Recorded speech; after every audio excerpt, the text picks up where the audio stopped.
All right, great. So I want to thank everybody for joining the webinar on how to improve your ads text or your ads copy, as some call it, through competitor analysis. My name is David Black, and I am the Director of Customer Success here in our North American office, and that's just outside of Philadelphia. I like to throw that out there because a lot of people don't realize that we're here in Philadelphia on the East Coast, just in case there's anybody out there from Philly. It's my job to make sure that our users are educated with the software and taken care of course, because the more that you understand the software and the metrics that we provide and the data that we provide, the better that you can leverage the data and be successful in your organic SEO and paid search marketing efforts. Okay, so before I jump into anything about ads copy, I just want to tell you a little bit about SEMrush. So if you didn't know, SEMrush is the web's leading competitor analysis and keyword research tool. And so that you know where the data are coming from, we start with a database of the top 95 million keywords worldwide. And on a regular basis, sometimes as often as every day, we're actually automatically querying each of these keywords in our database and recording the first 2 pages of search engine results. That's how we're able to determine who ranks for these keywords, where they rank for them, along with other data, search engine data like search engine traffic, AdWords budgets, ads copy, of course, which is what we'll be talking about today. And because of this huge amount of search marketing data, we're a very trusted source for it, and it gives us the ability to help you analyze and conquer, what we'll be talking about today, which is your ads text. Not just that, but on a personal note, and I think I kind of speak for a lot of internet marketers, is that unfortunately I'm jaded. So when I use Google on a daily basis, it actually takes a lot for me to click on an ad. I mean, it has to be like a really good ad to get my attention. So I think that I like to think at least that I'm smarter than the average bear when it comes to something like that, and hopefully I can give you a few tips from my own research and using SEMrush to help improve your campaigns. And as I mentioned before, if there's anybody else who has just joined, um, I'll be pausing to ask questions throughout the course of the webinar. Okay. Oh, missed a bullet point there. Okay, so just a quick overview. I like to do these quick overviews because I'm not sure, about the level of experience for everybody. So there might be some newcomers here. So I want to go through just a little bit of an overview on Google Ads. So I'm sure we all have an idea of how Google Ads work. So I want to gloss over it again, since we have members of the community that are at all different experience levels. So when a Googler enters a search, Google runs essentially an auction to determine the best possible ads to display and where to display them based on the maximum bid that an advertiser is willing to pay for a click, and as well as the quality score. Now, the quality score is essentially it's a measurement of how useful your ad is to the searcher. So Google determines your quality score based on a number of factors, like the historical performance of your account and the ads in your account, the quality of your landing page that the ads direct users to, the relationship between your keywords and the ads text, as well as how relevant the keyword is to what the user is searching for. But remember, Google, of course, they make money from every click on an ad. So I can say with almost certainty, even though they don't really tell you, that click-through rate actually has the greatest impact on your quality score. That's where a lot of the weight is. So it goes without saying that Google, obviously, they reward attractive and relevant ads because they yield high click-through rates. If the ad itself is terrible, then nobody is going to click on it. At least, a vast majority of the time, if the ad is terrible, nobody is going to click on it. And just a little bit about ads text and why your ads text is so important is because you can't truly control your click-through rates, even though that would be great. But you can do a lot to influence them. So everything kind of rests on what the searcher sees in their results.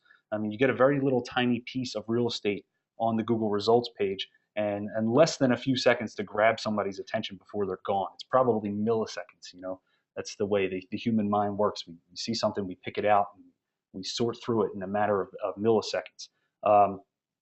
So you only get that a little, a little bit of time before that person has left. And on the Google Search Network, we're not really talking about display network. We're sticking to Google Search Network ads. You can't use anything fancy. You have to make a bold statement in only green and blue text, and you get fewer characters than you get in a tweet.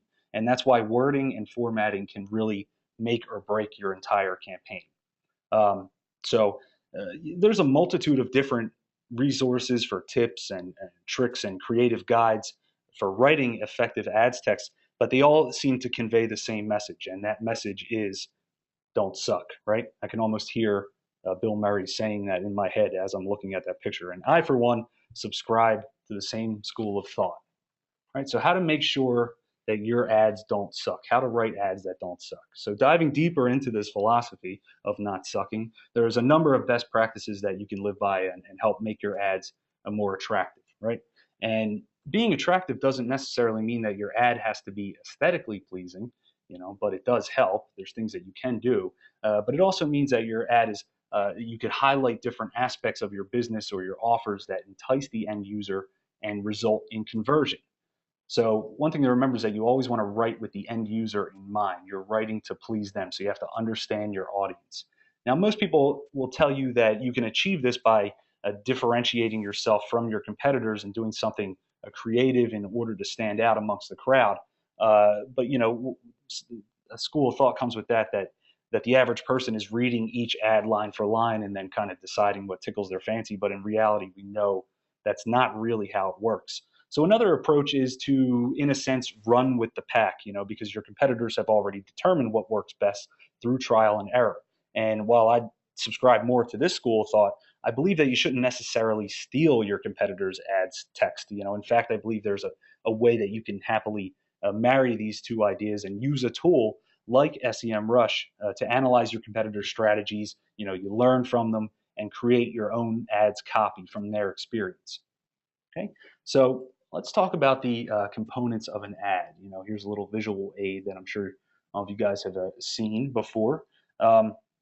At the top is your headline. This is the first link that shows up in blue, slightly larger font than the rest of the text in the ad. And in this line, you get 25 characters, right? And there's certain rules and regulations, things you can't use, things you can use. And if you look at Google, they have a lot of support for that kind of material, showing you what you can and you can't use. So you have those resources to your advantage. So next down, you would get a display URL. And now this is not to be confused with the destination URL. Your display URL it's often a shortened version of the destination URL, and it consists of about 35 characters that you can use, of course, to your advantage. Below the display URL, you have two description lines, each consisting of 35 characters. Now, to take this a step further, we can actually break down each component of the ad itself, and I can hopefully give you a few things that a few general rules of thumb, and show you some good examples of things that can help you. So the headline literally sets the tone for the rest of the ad. And since kids were wearing sandwich boards, we've been selling headlines. It's a huge impact on whether someone reads the rest of your ad, just like it's a huge impact on whether somebody reads the rest of your article. It's your only chance really to grab somebody's attention, so it has to be relevant to the user's search. And if Google finds a matching keyword, it'll actually bold that keyword to make sure your ad stands out a bit more. Even it doesn't have to be exact match all the time. You've seen it, do other matching options. Okay. So one thing to avoid, if I could say, would be to include your business name, unless, of course, that your business name or your brand is actually one of your selling points. Sometimes you have a strong brand. But in our case, I'm sure that the bulk of people in here may be trying to compete with those big brands. So you may want to try something a little bit different and go for something else. Also keep in mind that when your ad appears above the organic results, Google will actually truncate or combine your headline and your description line one, your first description line. So maybe that may be something that you can use to your advantage as well. So let's look at a couple examples that I've picked out of what I believe are great headlines and what makes them great. Okay, so the first one on the top left here, hold on one second.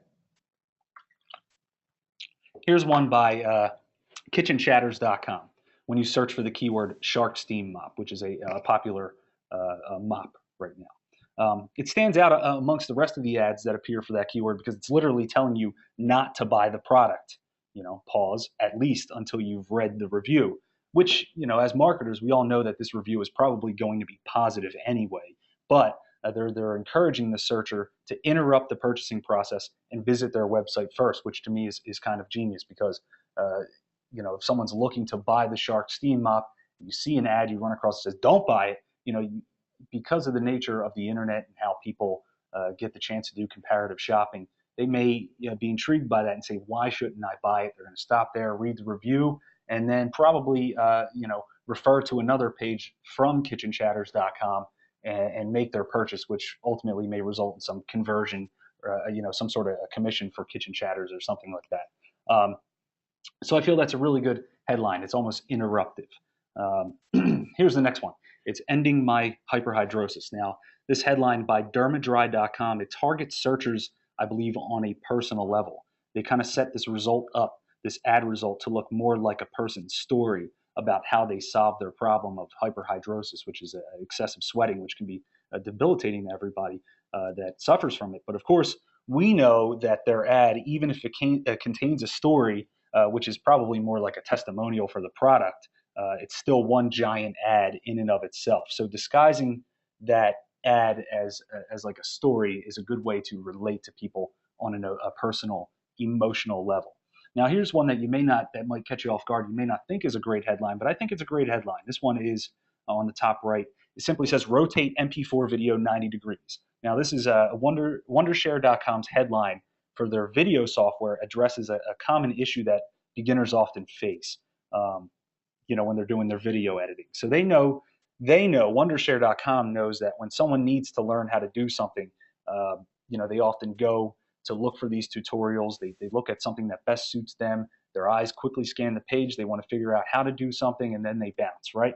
So they have to make this headline as cut and dry as possible. They're telling the user exactly what they're going to get when they click on this headline. So they formulate the ad to look more like a link to a tutorial, which they might very well give you a tutorial after you've clicked on this. But of course, at the bottom of the page, whatever the call to action may be, they're going to end up trying to sell you on their product for their video editing software. So these are some pretty good headlines that you can use and learn from and mold your ads from.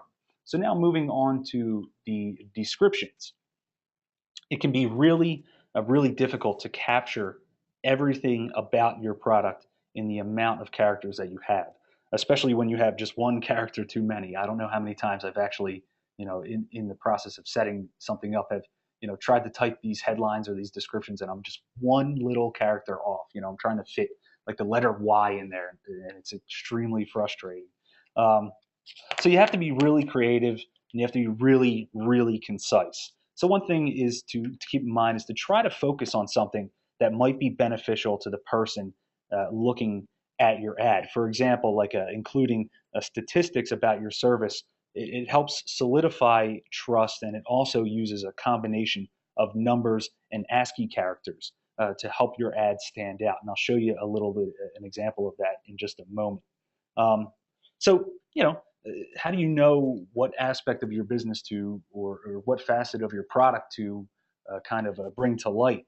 But the truth is that you can create multiple ads that highlight different areas of your product or service, and you can test them and see which one people respond to and test them for the best click-through rate. So finally, there you go, sorry, I missed another bullet point there. ASCII characters and numbers help ads stand out. So finally, you want to tie everything together. Your descriptions, just like your landing pages, should include a great call to action. Tell your potential customers exactly what you want them to do. All right, so these are just a few things that you can do to help your descriptions. And here are some more great examples. So this one for dog obedience classes. What's great about this ad is that the only time, what I believe is great, actually is the only time that you see the brand name is in that tiny little display URL. The ad itself actually highlights that the classes can be a fun and positive experience. So they're appealing to the nature of dog owners. And this is an ad for Petco, which is actually surprising that they don't flaunt their brand name a little bit more. Now they're also reserving the second line of their description for their call to action. They're telling the searcher, again, exactly what they expect of them. They expect them to schedule a free consultation today being the operative word. So that means they're also using their words and their descriptions to pre-qualify their visitors. because they want customers who are ready to schedule a consultation. Okay, and just like Petco's ad, here we see one in the middle for luxury watches. And this ad that the company that the company uses, they also use their description to pre-qualify their visitors by simply adding one word, luxury. So they're already, what they're doing is just by adding that one simple word is they're already weeding out the customers that are looking for bargains, because someone looking for bargains, if they didn't include that luxury product in there, if they didn't know the brand, somebody might be coming to a site looking for the best prices. They may come in and they may see sticker shock for what it was actually a luxury product, and they're going to bounce immediately. So they're going to see that price and they're going to bounce. So by adding the word luxury, they're actually pre-qualifying their leads and generating more quality visitors who may result in a click, because if they bounce, they're actually just not only are they increasing their bounce rate from their landing page, but they're also paying for that click, and they're not so there's kind of negatives all around. Now, on the other hand, here's an ad from Adobe that appeared, as you can see on the right side here. That this ad appeared when I searched for free video editing software. Now, that search means that I'm not looking to pay for anything. I've included the word free. My goal is to get free video editing software. Yet Adobe is serving me an ad which makes no mention of free software anywhere inside of the description, because we all know that Adobe software is actually far from free. So again, if someone were to click on this ad and then bounce, it would increase their bounce rate for that particular landing page, and Adobe would have lost money for that click. So that's something that you would like to avoid. And the last example, back to being good description, the last example, I love this one. This is from smartresumewizard.com. Their ad actually uses a list format. The numbers and the ASCII characters, as you can see, the numbers and the parentheses actually make this ad stand out a lot. But it also works because it's creative, it's concise, and it boasts that they can give you what you want for free in 2 simple steps in just a matter of minutes and seconds. It says you can create a resume, save it, export it, that's it, done. And what's great about the list format is that people consume lists formats, they digest them much easier. I mean, it's almost proven, because you'll see that if you've ever clicked around the internet or seen people post articles on Facebook, you get a lot of these list format articles, like 10 reasons why your kids are crazy, or 5 reasons why coffee may kill you. And usually we're more inclined to read these articles because it breaks everything down very easy, puts it in a list format, and it's very easy to digest. So that's why I feel that description is actually top notch, and I think that's really good.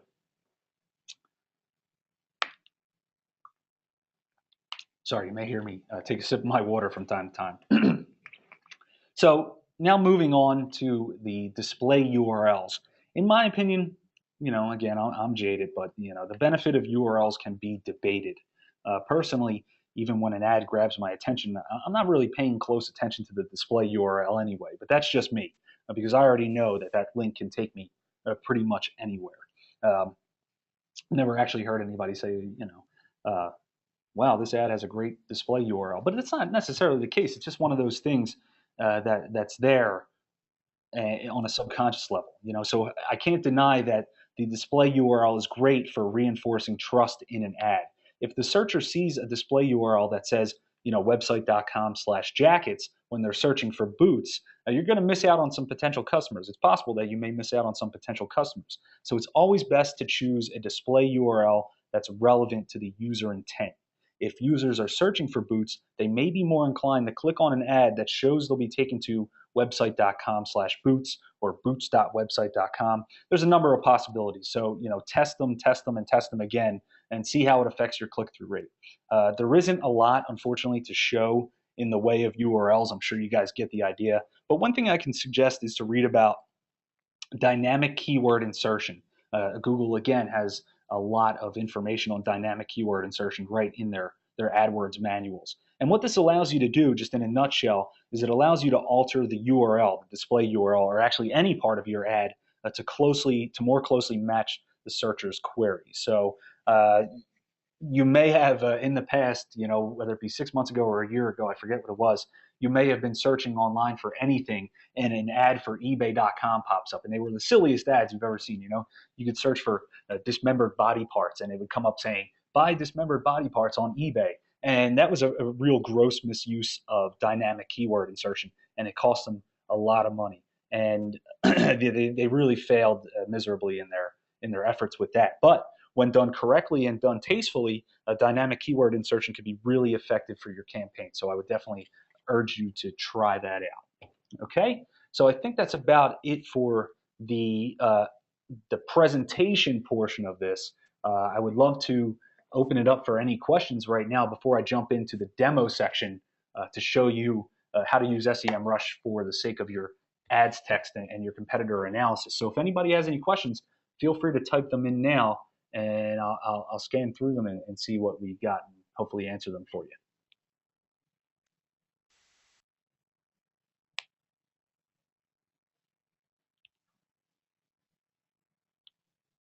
Nobody? No questions?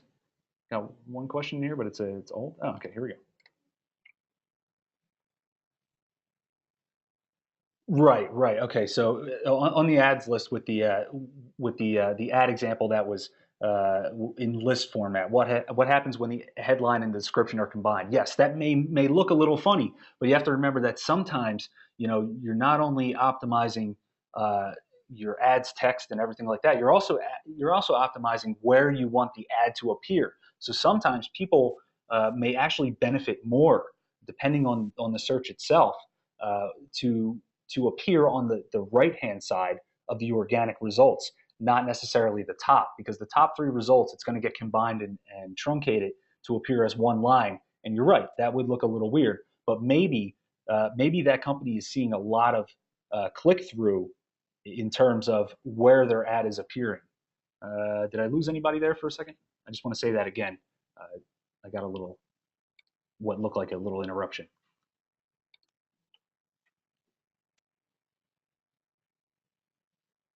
Should you try to outdo your competition that may be advertising for your brand name? Of course, yeah, you should always try to do it. I mean, you're competing for click-throughs. Um, Sometimes there's different things, there's different legalities associated with somebody advertising on your brand name. So you should look into that before you advertise on anybody's brand name or anybody advertises on yours.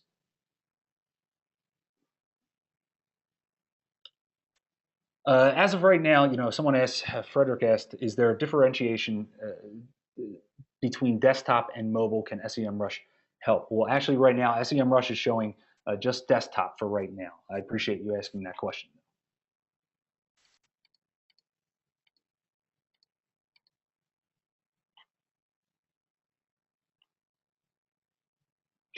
What? Why do they put braille dots on the keypad of a drive-up ATM? That's a very good question. Maybe something I can answer in a future webinar. I don't know. All right. Well, I appreciate all the questions. Let's jump into the demo section. I try to keep this short, and actually, this demo section for this particular webinar is pretty short. So let me just pull up my notes now.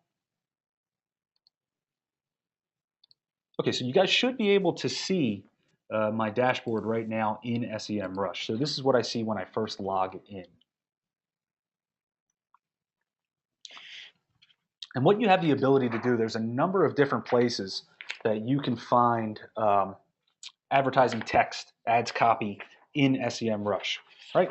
So what you can do is you can actually either query up here in the search bar, you can either query a domain, you can query a keyword, or you can query an exact URL. And for the sake of this demo, I like to start it off with a keyword query because that's going to best illustrate my point right now. Okay, so as you can see, SEMrush has about 10 different databases for Google, regional Google databases, so you can query keywords in 10 different countries, as well as US Bing too. Okay, and that's how we disperse all those keywords. There's 95 million, the top 95 million keywords worldwide are dispersed amongst all of these. Of course, the Google.com database has about 40 million of those, so there's a very large data set for Google US data. Okay, so I'm going to start with a kind of a hot retail product right now. It's very relevant to the season, and you've probably noticed this everywhere. It's been picking up steam for the last couple of years, but it's something really goofy. and it's the ugly Christmas sweater. It's a huge thing. Everyone's having these ugly Christmas sweater parties right now. All right, and by querying this keyword, we are brought to the SEMrush overview for keywords. As you can see here, this is like a little portal section where you can get information on a particular keyword if you've made a keyword query into our database. Okay, you can switch databases here, watch video tutorials, keyword summary reports. Just a quick keyword overview that shows you the keyword, the CPC, the competition level for ads, a search volume for that keyword, number of results, CPC distribution amongst the different databases in terms of how much that keyword costs in other countries, and of course trending. So there's a big spike here, and I'm sure we know what season that is.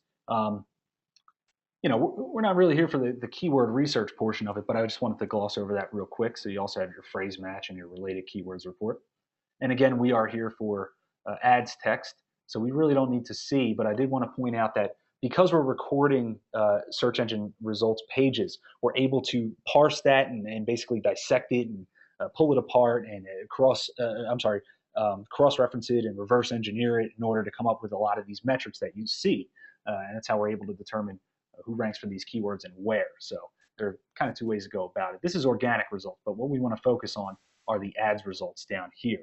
As you can see, we last updated this keyword just yesterday, and it kind of, in a funny way, kind of messed up my presentation. Not too much, but I had something I didn't think it was going to update as quickly as it did, but surprisingly it did. So that's great. So we're seeing super relevant data. These were ads that appeared just yesterday, and I picked this one out because we're looking at 9 different advertisers who are advertising on this particular keyword. So this keyword is triggering ads for these at least 9 domains as of December 18th. And as you can see, a lot of big names are packed in there. The first 3 positions are being I lost the word that I'm looking for, but you got the likes of Amazon, Target, and Sears. The big names are kind of taking up the space on the first 3 positions. And yes, that is to be expected. But if we look at their ads by hovering over this little icon, we can see sweaters at Sears. Shop sweaters, not ugly Christmas sweaters, sweaters for the whole family at Sears, right? Christmas sweaters, that's getting closer. That's great. And actually ugly Christmas sweaters from Amazon. But it just says buy ugly Christmas sweaters at Amazon. That just could be dynamic keyword insertion. The point of bringing all that up is that these ads are boring. Those first 3 ads are really boring. So you have to do something in this particular case to compete with these guys to kind of stand out amongst the crowd. And I wanted to point out this one by rustyzipper.com, which I think plays into the idea that Sears and Target and Amazon.com's ads are all really boring. So what they do is they kind of use a lot of verbiage that would appeal to somebody of maybe a younger generation who's looking for these ugly Christmas sweaters. It says, but ugly Xmas sweaters. And then it tells you, instead of giving you prices and it tells you free shipping, it's telling you exactly what kind of selection that they have. Some people just say wide selection, but that doesn't say anything. It doesn't do anything for you. So they're telling you they have the ugliest Christmas sweaters around. They have light up ones. They have tie-dye ones. They have hand embellished matching. They have Krampus Christmas sweaters. If you're not familiar with what the Krampus is, he's like this Norwegian demonic Christmas character. So look him up, and I'm sure that makes for a great ugly Christmas sweater. And they do say they have men's and women's. So I think this ad is great because I know that if I were looking for an ugly Christmas sweater, I may be more inclined to click on this ad because it's telling me exactly what I should expect. And I'm like, wow, they really do have some ugly Christmas sweaters. And there was one just the other day for 80stees.com, which was kind of the same format. So they were kind of banking off the format that rustyzipper.com was using. It's not here right now because the information actually updated, so I apologize, but you just have to take my word for it. They also had stuff in there like, Teenage Mutant Ninja Turtles, ugly sweaters, Gem and all these 80s characters. And so I thought that was a good use and a good way to compete with the likes of those big names. Even Walmart's down here in position 7. The only one that really comes close besides that is ugly Christmas sweater party.com, which I would expect to see higher just because in terms of relevance. But, still, their ad is kind of boring except for the second description line that says you'll look ridiculous, which is what you want. But unfortunately, the ad is probably too low to gain any kind of significant click through. So that's something that we can use. And you know what? If you wanted to grab this entire report with the ads text, the domains, the positions, and the visible URL associated with that, also the destination URL, which I think is great too. So you can see exactly what landing page they're targeting. If we look at Rusty Zipper, we're talking about ads text, but still, you can, this is great to show off. I like to show that off too. So just by clicking on that small icon, I've gone right to that landing page, and I can see how they're formulating it. So, when you're doing this with your ads campaign, that's something that you can use to your advantage. And you can also export this data to either a CSV, Excel, or CSV semicolon. So there's a number of resources that you can do. And now I can show you another one if we do another keyword query into here for something pretty similar, and that was make your own shirt. This was another one. Again, you have all your keyword data here and your organic data, and now we're going back down to the ads again. So if I'm looking at these ads, I'm hovering over, I'm looking at the ads text. It's, buy promotional imprinted shirts, gives you prices, low minimums. They all seem to follow the same pattern. Low minimum prices, fast turnaround, free shipping, bulk, no minimum quantity, create your own, customize, and that's fine. They're highlighting areas of their company. That's what's great. But in the grand scheme of things, in context, they all kind of look the same. There's nothing that kind of pops out at you until you see this one that appears right just below, or right above the organic search results in position 3 for customizedgirl.com. And what they do, instead of highlighting, the prices and things like that, their first description line that's been combined with their headline. So now it kind of looks more like a tagline or something like that, like a motto. And that's design it, save it, love it. It's also bolding that design, creating your own t-shirt or make your own t-shirt. It's finding that keyword, it's bolding design it. So it's design it, save it, love it. And what they're doing is they're playing off the idea that people love to create their own t-shirts. You're gonna, if you've designed it, you're gonna love it, right? And they're also putting in buy it at no minimums, easy and affordable. But I think that's great. They're appealing to the creative nature of somebody, and that's their target audience. So they know that that's what people are looking for. So that's a well-designed ad, and it stands out amongst the likes of Spreadshirt, which is huge, and their ad is kind of boring. Uber Prints, they're big too, and their ads are kind of boring. One thing you may notice too, I wanted to point out, was that a lot of these ads, if you look at the display URLs, they kind of just go back to a domain. I find that actually pretty interesting that none of them go back to like Zazzle.com/custom t-shirts. Some of them do, some custom apparel, but the bulk of them don't. So that's the kind of information that you can see when you're doing your research in SEMrush, and I feel that's a great use of the data and the tool. Okay, so there's one way to look at it. There's another way, is that if we type in a domain, right? So let's say that we are a retailer of fine leather goods.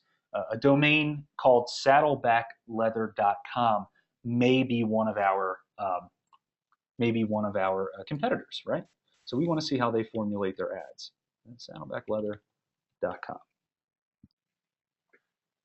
So we would type them in, and we would actually get to their SEMrush report for a domain. Just like we had a report for a keyword, we have a report for a domain. And it's the same thing. It's kind of a portal filled with all these little modules and small versions of a report. But we want to see just their ads text. And there's two ways to get here, to get their ads text. And one of them is by clicking on ads text, which is already going to formulate a query for that domain in the ads text report, or we can click through it here. Now I already have it loaded up here that you might see in my tabs, just for the sake of having you want to account for any maybe technical difficulties during a live webinar. So I have some of them loaded up. And what this report does is it's aggregated all the text associated with their ads. It's not showing you any keywords really, but it's showing you all the text. And what this is good for, even though you're not seeing the other data, is that it allows you to analyze their overall strategy, right? you get to see everything in an aggregate fashion, so we can compare all the 3,260 ads text if we wanted to. And just by just glossing over this one little piece here, I mean, not even really scrolling down the entire way, you see all their ads pretty much, they look similar, which isn't always the best practice, but if it's working for them, it's working for them. And some things that we can see is that they bank on words like handcrafted or handmade. Um, you know, Also in the description line, 100-year. That's what you see throughout the. It seemed to follow the same thing. 100-year guarantee outlasts you. I think that's good because it's kind of a in a way, it's kind of a funny tagline, that it outlasts you. It's going to be there. This leather bag is going to be there after you're dead. Um, so, you know, if you were competing with these guys and trying to figure out how to write ads, you may look at this and say, this approach may be working for them. Why not throw something in my ads like, you know, my leather goods are strong enough to survive the apocalypse, or you're going to give this to your grandkids one day, or some kind of creative tagline like, yeah, family heirlooms have to start somewhere, or something like that. If those fit into those 70 characters, something like that may work for you because it's working for them. Um, what you also may notice is that they capitalize every letter. Now that's an aesthetic thing. I'm sure there have been plenty of tests run, but it's meant to help your description stand out, so it doesn't look like just one big run-on sentence of text. It's actually defining it: handmade, leather, briefcases, 100-year guarantee, outlasts you. That's actually a common practice that a lot of people take advantage of, so that it's really good. And the URLs seem to contain um, whatever was found in the actual headlines. So something like leather briefcases. Maybe they're doing some sort of dynamic keyword insertion. That's something that you can learn. It seems that leather tote appears there. A travel wallet down here, travel wallet appears there. So maybe they're doing that, or maybe they're meticulously going in and actually making it so that these ads look a certain way when somebody searches for a keyword, right? So that's the ads text in an aggregate fashion, and that's kind of how they usually look for all these reports for domains. You could type in we have 56 million domains in our entire database, so you're bound to find good fodder for your ads text through your research. And again, you can export these reports to either PDF, you can do it to 3 different formats, and you're going to get that in a spreadsheet form so that you can look at it more visually. You can see this and split it up and take it into Excel or something like that and manipulate it any way you want. Okay, so maybe moving on, maybe seeing just one little picture of one little domain may not be the greatest thing. You don't want to put all your eggs in one basket and assume that what they're doing is working. What you want to do is you actually want to check out a couple different domains. And for this, I would use the ads history report. It's located here. If you clicked on it through there, through the navigation menu, it's actually going to automatically populate an ads history report for Saddleback leather. And we'll take a look at that. So we'll say that I've clicked on that, ads history, and I'm just going to open up this tab because I already have it loaded up here. Okay. And what this ad is, I don't know, you may have seen something similar before, but this is taking all the keywords that saddlebackleather.com has bid on over the course of the last 12 months. It's pulling them all together, and it's showing you when their ads were run. So what this is saying is that, we look at, actually, here's one, saddleback.edu. I think that, that's obviously a school. And what that's showing you is that saddlebackleather.com probably accidentally had some sort of match options in their keywords that displayed their ad for that in the first position. And that's not what they wanted. So you can see that they figured it out, no longer bid on that keyword. And that's some of the other additional information that you can see with SEMrush. Whenever you see a blue block, that indicates that we found an ad in that particular month for that keyword in the domain. So in this particular report, we'll see, we'll go down here, men's messenger bags came up in the first position in May, and we found that. So, and by clicking on the actual block, it's going to show you the ads text. It's going to collapse and open up a menu that's you're going to see the ads text. Now, The purpose of me showing you this was so that you can kind of scroll through the ads text and see them. But the problem is here is that this is going to be sorted. This table is sorted by the current month. And what tends to happen in November and December is that people ramp up their spending for different AdWords. So you're going to see a lot of this empty white space here because they're bidding on new keywords that they weren't bidding on before because they're ramping up for the holiday season, November being a Black Friday and then also the Christmas season. So to better illustrate, I'd actually like to show you the keyword-centric version of this report. So if we've typed in a domain, we can see the ads history for the domain and see all the keywords. We're looking at it from the domain's point of view. But instead, what I can do is I can formulate an ads history report for actually just a particular keyword. And I would do that by simply clicking on the keyword from here or opening up ads history and typing in the keyword. And I've actually taken the liberty of already loading that up.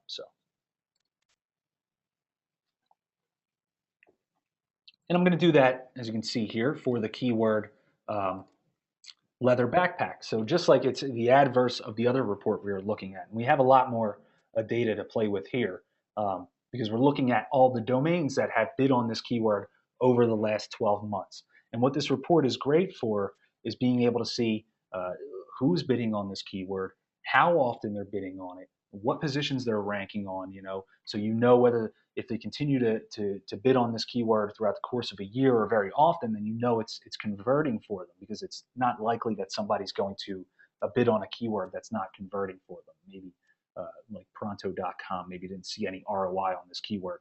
Well, probably because they were ranking in the 10th position. But I digress. That's not really why we're here. We're here to look at ads text.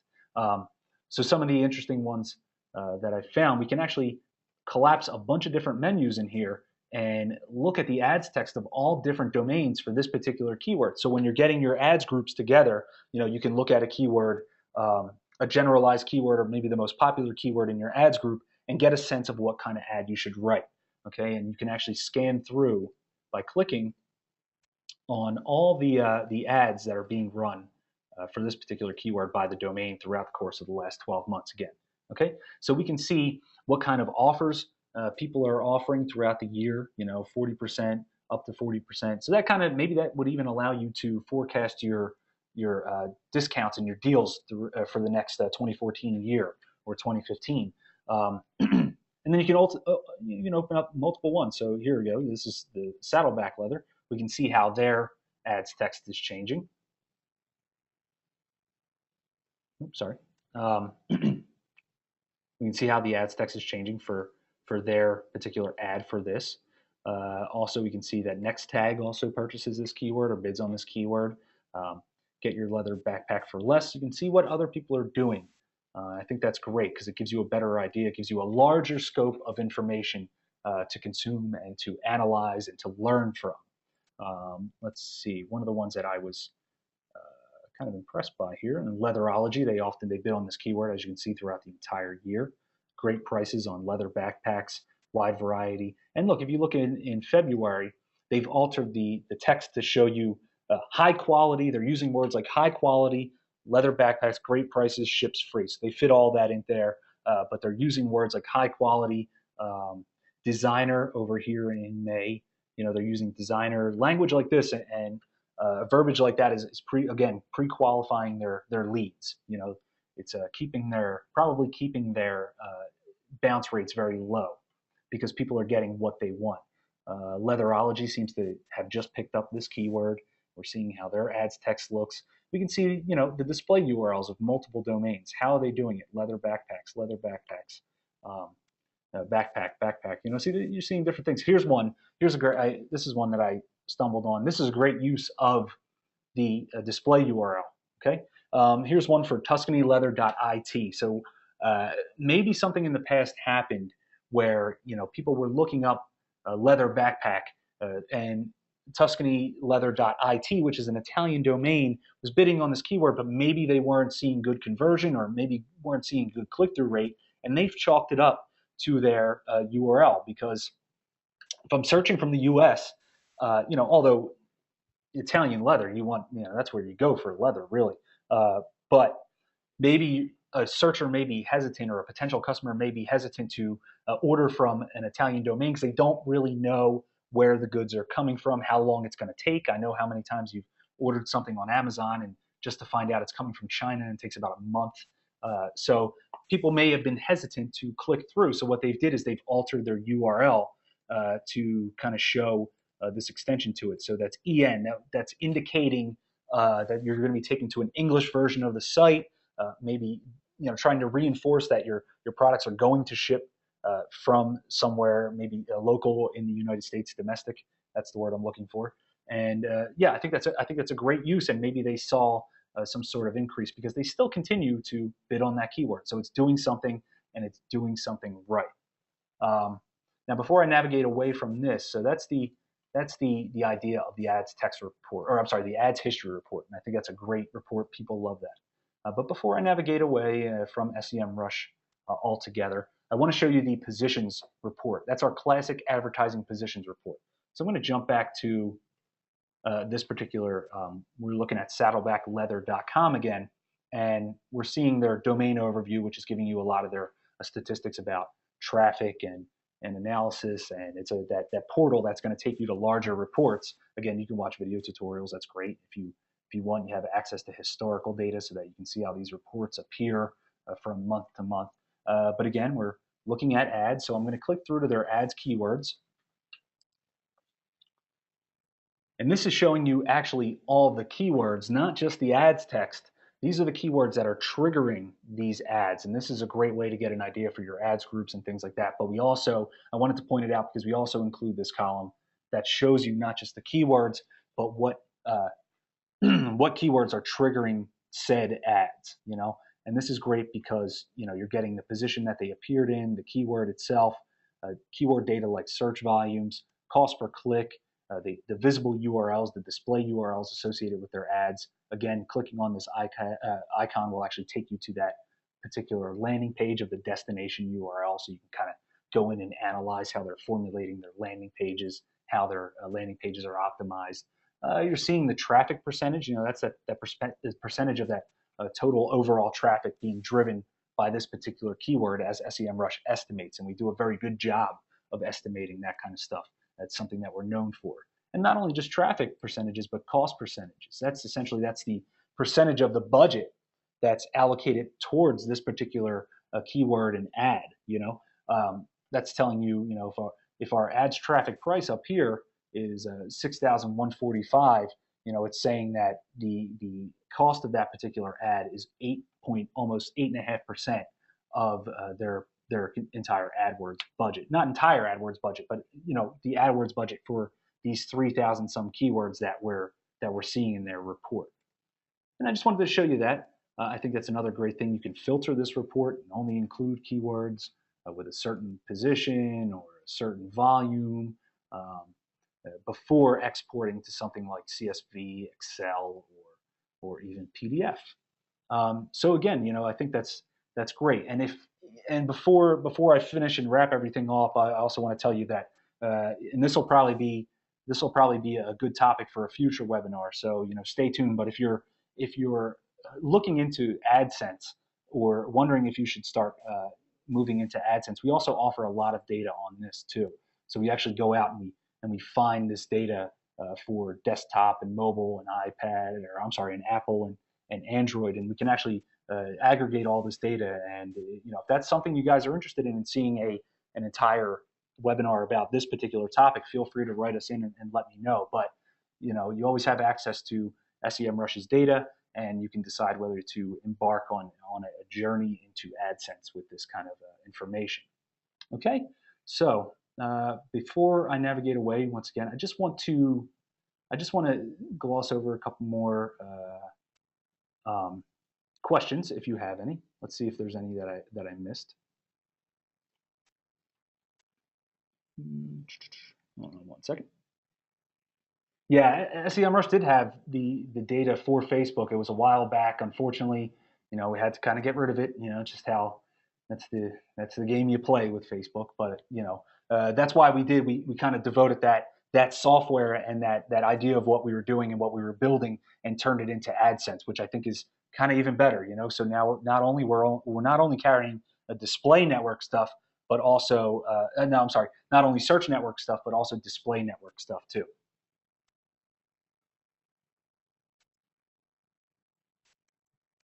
So I believe this one from Greg is about the ads history report. So the number on the square is where the domain ranked overall for the month of that key on the keyword. Yes, we query these keywords on a regular basis, but when we do these monthly bookmarks that you can see in the ads history report and also in the by using historical data, we're then bookmarking everything and we're aggregating those numbers for the month and showing you, I believe, what is a I guess an overall or an average position for that. Okay, good question. Thank you very much, Greg. Yeah, there is a bit of a there is a bit of a color change when you're moving from ad to ad. If we jump back, sorry, if I'm going to try to maybe I can try to load it up again. But if you see when you log into SEMrush that there is a color change associated with a change in the text to the ad. Let me see if I can just pull that up again. Maybe it's cached real quick so that I can show you real quick. Whoop, hold it. Saddle, saddleback leather. That's right.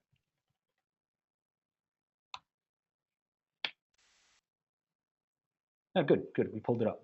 Well, maybe that. Hold on one second. Again, we ran into that problem with that, so I just want to open it up for ads history, and let's look at a keyword like leather backpack, like we did earlier. Okay, yeah, and as you can see, some of these blocks are light blue. Um, some of them are a little bit darker, and that indicates change in the ad. So usually when the ad goes up to a higher position or some sort of percentage of change in the ad, that's how more drastic the color change is going to be. So thank you for asking that question. I'm glad you noticed it, and I'm sorry that I missed that little aspect of that detail. So thank you, Fred. I appreciate that.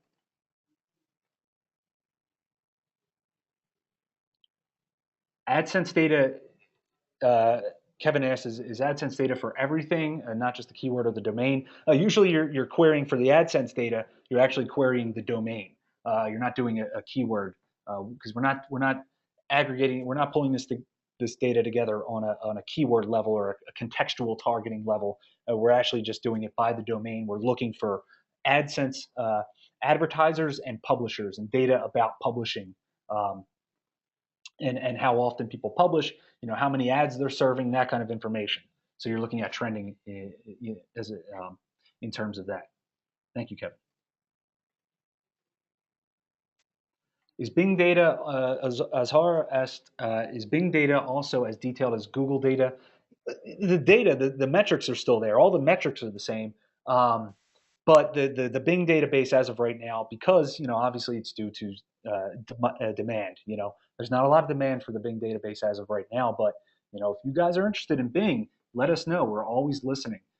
So and it's a big thing. But going back to the question, Bing information, we're using a database of only 1 million keywords as opposed to the 40 million that we use in the Google database. So it's not going to be, the breadth or the depth or, it's not going to be as robust as the Google information, but the Bing information is still there. So if you want to see who's ranking for the top 1 million keywords in Bing, that's a good way to do it. Okay, thank you. You're welcome. Thank you. Okay, so I guess what I'm going to do is I'm just going to wrap this all up. I appreciate you guys participating. Just going to jump back to my slides real quick. I only got one little slide left. And that slide shows that finally it's the end. Again, I just want to thank you guys for coming in and checking it out. And just to leave you with a couple final thoughts here, I honestly, I always feel like I sound like a broken record sometimes, but the fact is that your competitors can't help but to show their hand because Google ads are publicly available. You kind of just have to know where to find it. And SEMrush is where you find it. SEMrush simply consolidates all of your competitors' ads into a package that's accessible, easy to read, easy to analyze, and extremely easy on the eyes. So That's where you find it. It's how you get that sort of data. And your competitors are usually well into their testing phases before you even decide to write an ad. So having an insider's look at what you normally don't get to see of your competitors' internal workings, it's kind of worth its weight in gold, isn't it? Because you're saving time, you're saving money, and it's going to help your bottom line, and that's all while launching your ads the right way the first time. You know, that's the key thing is launching your ads the right way the first time through competitor analysis. So take those extra moments to do your research because historical performance of your ad is definitely coming into play. So if you're doing it right the first time, it's only going to lend itself to the future of your ads campaign. All right. All right. Again, that wraps it up. And we have some December promotions.